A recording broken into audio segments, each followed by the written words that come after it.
तो hello SOSC learners, कैसे हैं आप सभी। स्वागत है आप सभी का आज की वीडियो में, क्योंकि आज की वीडियो में मैं आपको बताने वाला हूं ह्यूमैनिटीज का सिलेबस, फुल टू सिलेबस बताऊंगा आपको। सिलेबस में क्या क्या पढ़ना है, आपको किस तरीके से पढ़ना है, कौन कौन से टॉपिक्स है इंपॉर्टेंट। तो वीडियो को एंड तक देखना, बिल्कुल भी स्किप मत करना, ज्यादा लंबी वीडियो नहीं होगी और आपको मजा भी आ जाएगा। लास्ट में काफी ज्यादा इंटरेस्टिंग चीज बताने वाला हूँ, तो वीडियो में एंड तक रुकना। आइए स्टार्ट करते हैं। जैसा कि आपको पता है, ह्यूमैनिटीज के बहुत सारे बच्चे हैं जो कि अपने फॉर्म को फिल कर चुके हैं, अब भी फॉर्म फिल कर रखे हैं। अगर आपने फॉर्म फिल नहीं किया, रजिस्ट्रेशन नहीं किया, कैसे रजिस्ट्रेशन करना है आपको ये नहीं पता, तो आप इन वाली वीडियोस को देख सकते हैं, जिससे आपको पता चल जाएगा किस तरीके से फॉर्म फिल करना है। एग्जाम फॉर्म निकल चुके हैं, मैं ऑलरेडी बता चुका हूँ। आइए स्टार्ट करते हैं टाइम वेस्ट ना करते हुए। तो यहाँ पर देखिएगा, एसओएससी में यहाँ पर क्या बताया गया है कि यहाँ पर देखो, ये इसमें है ना 2 राउंड होते हैं। जो ह्यूमैनिटीज है इसमें कितने होते हैं, 2 राउंड होते हैं। 2 राउंड, अभी 1 मिनट, हाँ जी। तो इसमें क्या होता है, 2 राउंड होते हैं। 2 राउंड का यहाँ पर देखो क्या है, एक फर्स्ट राउंड होता है जिसमें 70% वेटेज होता है और सेकंड राउंड में 30% वेटेज होता है, ठीक है। जिसमें आपको फर्स्ट राउंड के बारे में मैं बताऊंगा और उसका सिलेबस क्या है। रिटन टेस्ट होता है ना, जो रिटन टेस्ट की बात करेंगे उसमें क्या क्या टॉपिक्स आ सकते हैं। देखो यहाँ पर मैं आपको बताता हूँ, सेक्शन ये रे 8th लेवल तक का आएगा, ठीक है। 8th लेवल तक का आएगा, तो ध्यान से पढ़ लेना बिल्कुल एक एक चीज को। और क्वेश्चंस, टोटल क्वेश्चन कितने होंगे यहाँ पर दे रखे हैं, टोटल क्वेश्चन 60 होंगे, ठीक है। टाइप ऑफ क्वेश्चन और मार्क्स, एमसीक्यूज होंगे सारे के सारे क्वेश्चंस, और 15 नंबर 15 नंबर और 15 नंबर, टोटल 60 नंबर के होंगे। चलो देखते हैं। जो सेक्शन ए है, 1 2 3 4 पार्ट्स में बटा हुआ है आपका एग्जाम। अब देखिए किस तरीके से करना है। ये जो सिलेबस है ना आपका, इसमें आपको रीडिंग कॉम्प्रिहेंशन, लैंग्वेज एबिलिटी, यहाँ पर आपको क्या करना है, इंग्लिश पढ़नी है। इंग्लिश में क्या करना है मैं आपको बता देता हूँ। आपको क्या करना है, देखो रीडिंग कॉम्प्रिहेंशन, जो पैराग्राफ होते हैं ना, पैराग्राफ रीडिंग होती है, रीडिंग पार्ट बोलते हैं उसको। जो लंबे लंबे पैराग्राफ होते हैं उन्हें पढ़ के जो उसमें से आंसर हमें फाइंड आउट करने होते हैं, जो हमें पढ़ करके समझ के खुद लिखने होता है। ये नहीं कि हमने क्या किया, कुछ आंसर यहाँ से मैच किया और इसमें से टिक करके लगा दिया, ऐसा बिल्कुल नहीं करना है आपको, ठीक है। ध्यान से आपको सॉल्व करना है।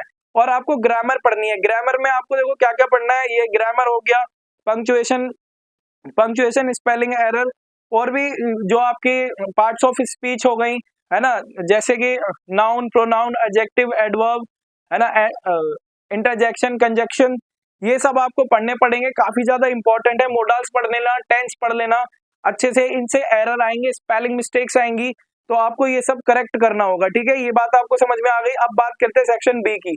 सेक्शन बी में देखो क्या करना पड़ेगा आपको यहाँ पर। Section be logical reasoning. Logical reasoning में ऑलरेडी बता चुका हूँ आपको। इसके जो टॉपिक्स हैं लॉजिकल रीजनिंग के, वो भी मैंने आपको काफी अच्छे से बता दिए हैं पिछली वीडियोस में। वो किस तरीके से है मैं जरा आपको दिखाता हूँ। इसके जो लॉजिकल रीजनिंग के टॉपिक्स हैं उसको भी मैं आपको दिखा देता हूँ इसमें। अच्छा, इसमें नहीं लिखे हैं, मैं अभी दिखाता हूँ आपको लॉजिकल रीजनिंग।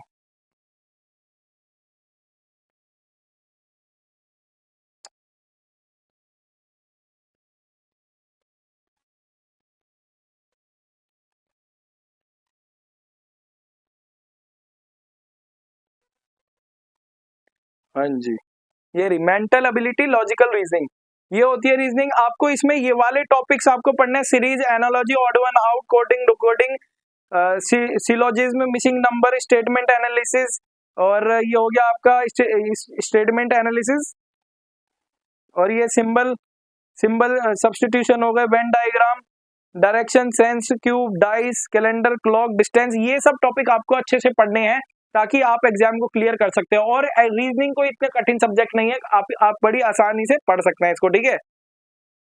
अब आ जाओ अपने टॉपिक पर। तो देखिए, हम इसकी बात कर रहे थे यहाँ पर। जो लॉजिकल रीजनिंग मैं आपको बता चुका हूँ ऑलरेडी। अब देखिए यहाँ पर मैं बात करता हूँ आपकी डेटा इंटरप्रिटेशन। डेटा इंटरप्रिटेशन के देखो एमसीक्यूज आएंगे, कितने आएंगे, 15 आएंगे, ठीक है। और 15 नंबर का होगा। डेटा इंटरप्रिटेशन में मतलब कि आपने देखा है ना, कुछ इस तरीके से ग्राफ्स होते हैं, आपने देखा होगा इस तरीके से ग्राफ्स होते हैं, उन पे डेटा बना हुआ होता है इस तरीके से। तो आपसे पूछ लिया जाएगा उसी से रिलेटेड क्वेश्चन, जैसे मैं आपको बता दूंगा इसके बारे में भी, ठीक है। और आप मुझे कमेंट बॉक्स में बता सकते हैं कि कौन सा टॉपिक इंपॉर्टेंटली आपको बताना है, तो मुझे जल्दी से कमेंट बॉक्स में आप बता दिया करो। जो भी आपको वीडियो चाहिए, कैसा भी कंटेंट की वीडियो चाहिए, आप मुझे बस कमेंट करके बता दीजिए, मैं उसकी वीडियो आपके सामने ले आऊंगा विद फुल ऑफ नॉलेज, ठीक है। अब सेक्शन डी में क्या बोला गया यहाँ पर, डोमेन नॉलेज क्वेश्चंस। आपको ह्यूमैनिटीज डोमेन के बारे में भी अच्छे से पता होना चाहिए। और कुछ यहाँ पर टॉपिक्स हैं जैसे एनवायरमेंटल मूवमेंट इन इंडिया, ये हो गया, और क्या national independence movement in India, और इंडियन कॉन्स्टिट्यूशन, और आपका हो गया कोलोनिज्म और different type of industry and agriculture, इसके बारे में आएगा। टोटल 60 नंबर का क्वेश्चन आएगा, साइड क्वेश्चन होंगे, ठीक है। अब देखिए यहाँ पर मैं आपको बता देता हूँ कुछ इंपॉर्टेंट, ये सेकंड राउंड है, इसके बारे में हम बाद में बात करेंगे, ठीक है। अब देखिए यहाँ पर क्या बोला गया है, जो इसके जो टॉपिक है, मेन टॉपिक मैं आपको बता रहा हूँ कौन कौन से आपको पढ़ने हैं, ठीक है। मेन टॉपिक, ये मेन टॉपिक्स हैं कुछ जो आपको पढ़ने हैं। 101% बेटा पढ़ लेना, एग्जाम में क्लियर होगा, मैं लिख के दे रहा हूँ, एग्जाम आपका बिल्कुल क्लियर होगा। आइए देखते हैं सोशल साइंस में आपको क्या पढ़ना है। देखो एंशिएंट इंडिया पूरी पढ़ लेना, और मेडिवल इंडिया, मॉडर्न इंडिया और वर्ल्ड हिस्ट्री, इन चार चीजों को पढ़ लेना, आपकी नैया पार लग जाएगी एसएसटी में, ठीक है। सोशल साइंस, अब इसमें क्या है, डेमोक्रेटिक पॉलिटिक्स, मतलब आप सिविक्स भी कहते हैं इसको, और पोल साइंस भी बोलते हैं, ठीक है। तो इसमें आपको क्या पढ़ना है, देखिए डाइवर्सिटी एंड डेमोक्रेसी, डेमोक्रेसी के बारे में पूरा का पूरा पढ़ लेना, व्हाट इज डेमोक्रेसी, ठीक है। और ये आपको कॉन्स्टिट्यूशन पढ़ना है, पार्लियामेंट एंड यूनियन गवर्नमेंट। अच्छा मुझे बताइए पार्लियामेंट कौन से आर्टिकल में आता है, जल्दी से बताइए। और जुडिशरी कौन से आर्टिकल में आता है, जुडिशरी को भी अच्छे से पढ़ लेना आप। जुडिशरी में वही आपकी न्यायपालिका, कार्यपालिका, ये सब है ना, सॉरी न्यायपालिका। अब देखो यहाँ स्टेट गवर्नमेंट, लोकल गवर्नमेंट और सोशल जस्टिस, इसके बारे में अच्छे से पढ़ना है आपको। ज्योग्राफी पे बात करते हैं, वर्ल्ड ज्योग्राफी, इंडियन ज्योग्राफी, भाई यही है सारी ज्योग्राफी, और क्या है, इसको पढ़ लेना। और इकोनॉमिक की बात की जाए, इसमें भी कुछ इंपॉर्टेंट टॉपिक्स मैंने दे रखे हैं। देखो माइक्रो मैक्रो इकोनॉमिक पढ़नी है आपको, और consumer demand theory, law of diminishing marginal utility के बारे में अच्छे से पढ़ लेना, डिमांड के बारे में पढ़ लेना अच्छे से, और कंज्यूमर सरप्लस, और laws of production, the concept of revenue, monopoly market क्या होती है, जरा मुझे बताएंगे आप कि मोनोपोली मार्केट क्या होती है। अब क्या है, थ्योरी ऑफ रेंट की थ्योरी पढ़ लेना, क्लासिकल थ्योरी ऑफ एम्प्लॉयमेंट और डिटर्मिनेशन ऑफ नेशनल इनकम, ये नेशनल इनकम काफी इंपॉर्टेंट टॉपिक है, इसको अच्छे से पढ़ लेना, ठीक है। और क्या national income analysis, characteristic of Indian economy, planting in India, sorry planting कह रहा हूँ मैं, planning in India, Indian agriculture हो गया, लैंड रिफॉर्म्स हो गया, न्यू इंडस्ट्री पॉलिसी 1991, और poverty and unemployment in India, ये वाला टॉपिक अच्छे से पढ़ लेना, क्योंकि आपके सेकंड राउंड में रिटर्न में भी आ सकता है ये, ठीक है, वो सॉरी जो इंटरव्यू होगा आपका। अब देखिए आगे बात करते हैं रीडिंग कॉम्प्रिहेंशन में मैं आपको बता चुका हूँ ऑलरेडी कौन कौन से टॉपिक पढ़ने हैं, एक बार और देख लीजिए। ये जो टॉपिक्स हैं काफी ज्यादा इंपॉर्टेंट है आपके लिए, अगर आपने ये पढ़ लिया ना भाई साहब, आपका सिलेक्शन पक्का है। अगर आपका सिलेक्शन नहीं हुआ तो मेरा नाम कुणाल शर्मा नहीं।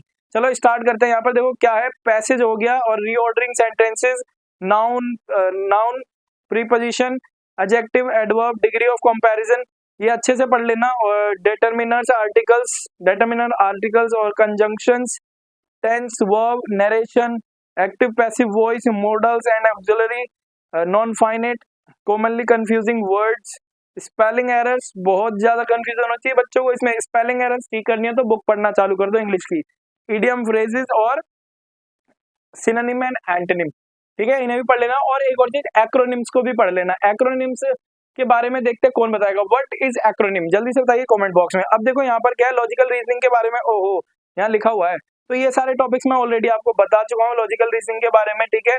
अगर आपको वीडियो इन्फॉर्मेटिव लगी है तो वीडियो को लाइक करो, है ना, और चैनल को सब्सक्राइब करो। आपके लिए मैंने और भी वीडियोस बना रखी हैं, सारी वीडियोस देखो, तैयारी करनी है उसकी भी वीडियो, जो पिछले साल की वीडियोस भी है ना उन्हें भी देख डालो सारे के सारे, ठीक है। 9th के बच्चे जितने भी है फटाफट इन सब चीजों को कर लो, है ना। ये 2000 एक्चुअली ये वाला ये